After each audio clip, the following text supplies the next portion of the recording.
Seja muito bem-vindo ao canal Mergulhados na Palavra de Deus. Eu sou Márcio Nobre, vosso servo, e eu quero neste momento compartilhar com você um texto que se encontra em Jeremias capítulo 1, versículos número 7, que diz assim: Mas o Senhor me disse, não digas eu sou uma criança, porque aonde quer que eu te enviar, irás, e tudo quanto te mandar, dirás.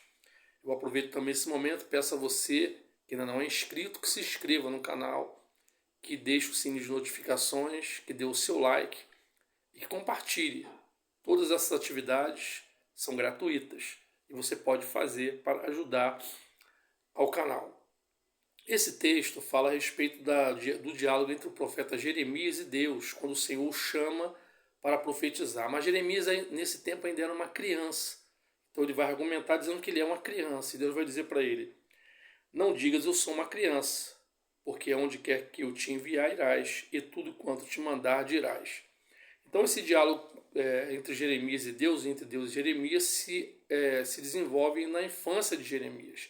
E Jeremias, na verdade, irá justamente colocar como empecilho a sua idade, mas Deus estava dizendo para ele que havia nomeado e ele seria de fato profeta daquele tempo.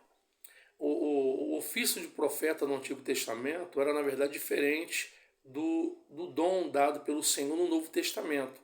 Tem muitas pessoas que não compreendem que no Novo Testamento também existe o ministério profético, sendo que no tempo do Antigo Testamento ele tinha um outro formato. O Espírito Santo de Deus se manifestava no profeta de tempo em tempo, e hoje não, hoje o Espírito Santo de Deus habita nas pessoas e nomeia a quem quer como profeta, como Paulo escreve em uma das suas cartas dizendo que o Espírito Santo de Deus distribui os seus dons da maneira que ele mesmo quer.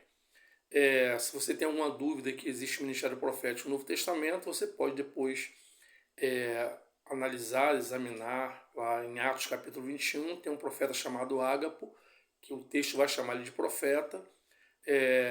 A carta de Paulo aos Efésios, capítulo 4, versículo 11, salvo engano, Paulo vai falar sobre 5 ministérios: profeta, evangelista, pastor, doutor, enfim, dizendo que Deus deu, né? Deus dá à sua igreja homens capacitados por ele mesmo para poder manifestar a sua vontade e transmitir as suas mensagens e fazer a sua obra.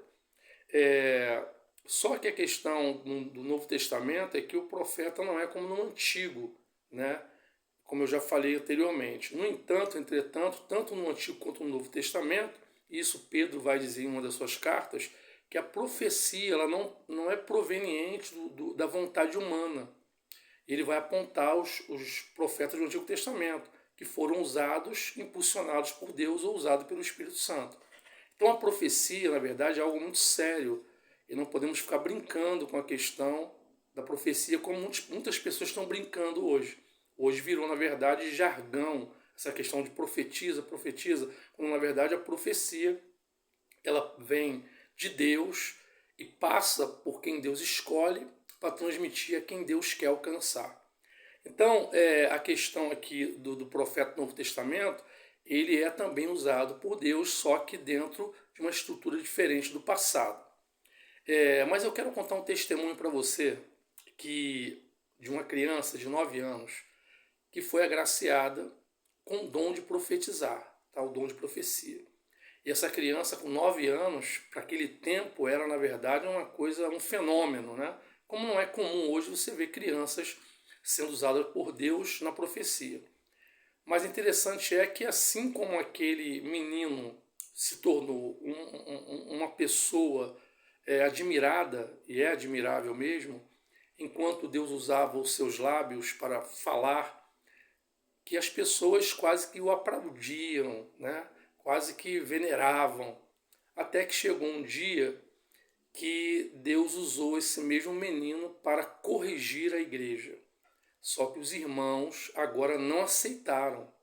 Os irmãos agora estavam, na verdade, por causa do teor da profecia, dizendo que aquele profeta que eles admiravam já estava de meninice. Por quê? Porque a mensagem não agradava a eles. E então, o que eu quero dizer com isso é que as coisas não mudaram. Hoje não é diferente. Muitas pessoas só aceitam as mensagens que vêm de Deus quando essas mensagens agradam a essas mesmas pessoas, quando essas mensagens são favoráveis. Mas quando é correção, quando é uma mensagem que exige da pessoa um posicionamento, uma mudança de vida, um esforço para melhorar, logo essa profecia ela é descartada como, se for, como sendo de Deus. Mas mesmo a pessoa descartando, se é Deus falando, a profecia vai continuar valendo. Então é interessante porque no passado também foi assim. Esse Jeremias que eu comecei a ler no texto, ele quando começa a profetizar e falar sobre juízo, ele é rejeitado como um profeta. Porque o povo nesse tempo em Judá estava tão corrompido como uma igreja que nós conhecemos bem hoje no Brasil.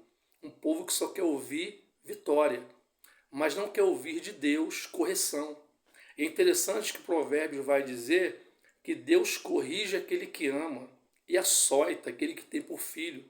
As pessoas não entendem que a correção de Deus é um sinal claro do seu amor, mas elas rejeitam essa correção porque elas não querem mudar de vida.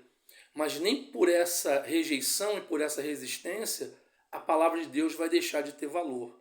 E nem por isso o profeta deixará de ser usado por Deus. A pessoa que hoje tem um dom de profecia e que de fato é usada pelo Senhor. Então é interessante que as coisas não mudaram. Não, em momento nenhum. O ser humano continua sendo tendencioso, sempre desejando que algo venha aos seus ouvidos de forma agradável, nunca confrontando. E é um engodo, e é um engano do coração humano, porque Deus está sempre buscando nos corrigir. Se Deus não corrigir a nossa rota, nós seremos semelhantes a Sodoma e Gomorra. Assim como Judá no seu tempo, que não queria ter a sua rota corrigida por Deus e resistiu a ponto de Deus colocá-los no cativeiro. Percebam, mesmo Deus que tirou o povo do Egito com mão forte, braço estendido, com poder, é o mesmo Deus que vai entregar o povo a um cativeiro, demonstrando claramente que o problema, na verdade, não está relacionado à questão de Deus, mas sim do povo. Deus é o que liberta o que precisa ser liberto, mas se precisar corrigir, ele continua corrigindo. E Deus não mudou. A graça não nos trouxe nenhum tipo de benefício capaz de nos tornar livres para pecarmos ou livres para tomarmos decisões arbitrárias contra a nossa própria salvação. Muito pelo contrário, nós precisamos aproveitar a graça que em Cristo Jesus foi manifestada e nos aproximarmos de Deus com inteireza de coração, com singeleza e também com amor e submissão à sua voz.